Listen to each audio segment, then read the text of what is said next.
اس جہان سے اٹھ کر اس جہان تک پہنچی، نور کی سواری پر لامکان تک پہنچی، اس جہان سے اٹھ کر اس جہان تک پہنچی، نور کی سواری پر لامکان تک پہنچی، مصطفیٰ کے قدموں کی جوتیوں سے مس ہو کر اس زمین کی مٹی آسمان تک پہنچی، مصطفیٰ کے قدموں کی جوتیوں سے مس ہو کر اس زمین کی مٹی آسمان تک پہنچی۔ عزیزان گرامی وقار، اصلاح معاشرہ کانفرنس میں ہم اور آپ پہلی شب میں بیٹھے ہوئے ہیں، سجاوٹ میں، محنت میں، مشقت میں، جنینا خواہشات کو تکمیل کے لبادے سے گزارنے میں،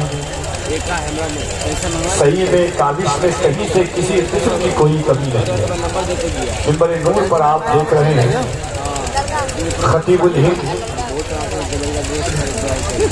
ہر انسان اپنی اپنی نوعیت اور اپنی اپنی زاویے سے پہچانا جاتا ہے۔ قاری روح الامین عالمی طور پر ایک ایسے منفرد لب و لہجہ معیار انداز کے خطیب ہیں کہ جن کا کوئی ثانی اور جن کی کوئی نظیر نہیں ملتی ہے۔ حساس دلوں میں، نئی نسلوں میں، موجودہ وقت اہل جدید میں، ترقی یافتہ ذہنوں فکر کے مالکان تک دین اسلام کو صحیح اور شاف و شفاف طریقے سے پہنچانے والی آواز کا نام علامہ روح الامین جبلپوری ہے۔ بہترین قاری، بہترین عالم اور بہترین لیکچرر کا نام روح الامین جبلپوری ہے۔ پوری دنیا جن کے خطاب کو سنتی ہے اس وقت منبر نور پر تشریف رکھتے ہیں۔ دوسری جانب آوازیں کئی ہیں، مگر کچھ آوازیں ایسی ہوتی ہیں کہ جن کی آواز کا سرگم دلوں کے نہا خانوں میں مقید ہو جاتا ہے۔ جس آواز کی چاشنی کان سے دستک دیتی ہوئی دل کے نہا خانوں تک پہنچتی ہے۔ کچھ آوازیں ایسی ہوتی ہیں جب وہ پڑھتا ہے تو روح کے پرندے کو خانہ کعبہ کا طواف کرا دیتا ہے۔ کچھ آوازیں ایسی ہوتی ہے جو نگاہوں میں گنبد خضرا کو بسا دیتی ہے۔ ان آوازوں میں ایک نام حضرت قاری محمد علی فیضی واحدی کا ہے جو منبر نور پر تشریف رکھتے ہیں۔ سبحان اللہ، دیکھنے میں بہت معصوم، صوفی، قلندر مزاج شاعر حضرت قاری محمد علی فیضی صاحب کہیے سبحان اللہ۔ ایسا لگ رہا ہے کہ آپ آئے ہیں، زبردستی بلایا گیا ہے آپ کو۔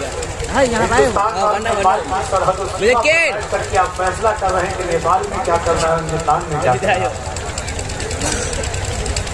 مائک بھی بہت اچھا ہے اور میں جانتا ہوں کہ پرواز، اس پرواز کا نام ہے نوشاد عالم کے جانشین کا نام پرواز ہے۔ اگر اپنی انگلی کو حرکت دیکھا ہے تو یقیناً انہوں نے کتنے اہم پترہ کیا۔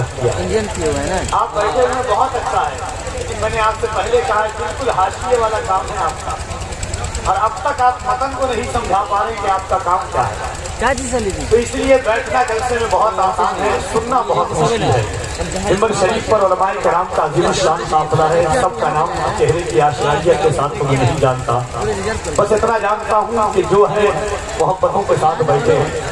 آپ سے کہا جا رہا ہے ہاتھ اٹھا کر تو 2 4 5 لوگ دیکھتے ہیں کہ کون اٹھا رہا کون نہیں اٹھا رہا۔ آپ کو فیصل بنا کر کے نہیں لایا گیا ہے، آپ کو عاشق بنا کر کے یہاں بیٹھا ہے۔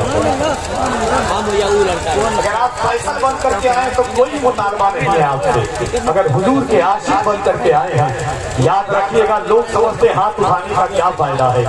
قرآن کہتا ہے یومئذ تحدث اخبارہا، قیامت کے دن ذرہ ذرہ گواہی دے گا کس نے کیا عمل کیا، کیسا عمل کیا، کہاں پر عمل کیا۔ غور سے سنیے گا، میرے حضور فرماتے ہیں تمہاری زبان گواہی دے گی کیا بولا، تمہاری آنکھیں گواہی دے گی کیا دیکھا، تمہارے قدم گواہی دیں گے کس طرف بڑھایا، تمہارے ہاتھ گواہی دیں گے کیا کیا۔ یہ کون کہہ رہا ہے؟ کائنات کا سب سے عظیم انسان کہہ رہا ہے۔ جب حضور کہتے ہیں تمہارے ہاتھ گواہی دیں گے، یاد رکھیے گا زمین تانبے کی ہوگی، آسمان اولاد کا ہوگا، نہ بیٹی باپ کی ہوگی نہ باپ اولاد کا ہوگا۔ ایسے عالم میں یہ زمین گواہی دے گی کہ یا رسول اللہ آپ کی امت گنہگار ضرور تھی مگر غدار نہیں تھی، ان ہاتھوں کو اٹھا کر یا رسول اللہ کہہ رہے ہیں۔